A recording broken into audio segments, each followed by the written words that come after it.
All right, here in example 1, here's our original equation. So I'm going to use my algebra to help me solve this. So I'm going to get that 8 sine is equal to 4. That tells me that sine theta is equal to 1/2. Well, I know that that positive value is going to be my short opposite side, and it's positive, so my match is over here.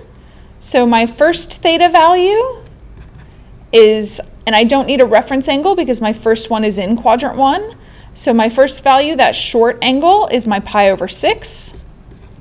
My second angle is pi minus pi over 6, which is 5 pi over 6.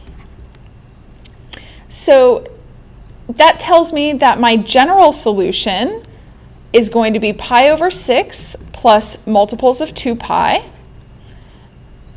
and 5 pi over 6 plus multiples of 2 pi.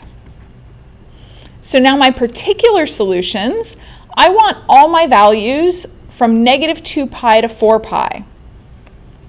So starting with pi over 6, I know that pi over 6 is definitely in that range.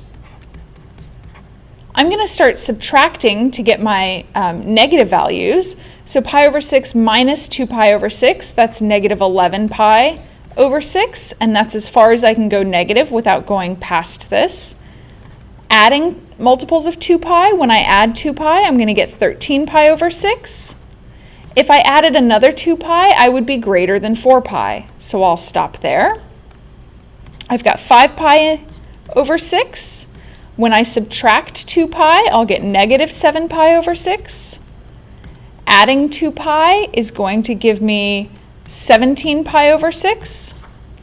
If I added another 2 pi, I would end up with 29 pi over 6. Well, this though is greater than 4 pi.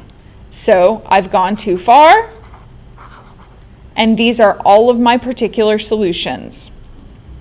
If I wanted to help myself think about how many particular solutions there were, I would think of a quick sketch of this. So I know that my center line is going to be at negative 3. So quick little sketch, center line at negative 3.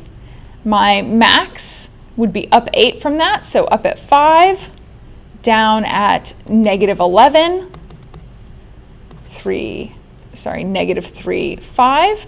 It's a sine graph, so I'm going to start in the middle. If I go to 4 pi, that's going to be 2 cycles. So I'm going to complete 2 cycles. So there's in 4 pi, I've got 2 cycles.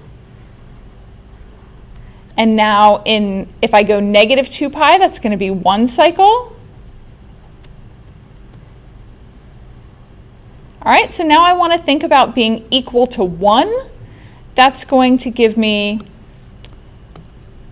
this line here. So somewhere up above my axis, somewhere up here. Let's make it a little bit straighter.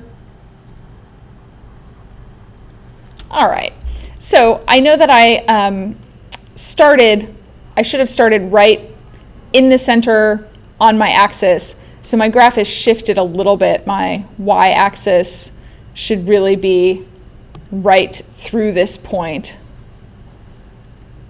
So let's go like that. So I can see all of my different solutions. I've got 1, 2 that are negative, and then 1, 2, 3, 4 that are positive.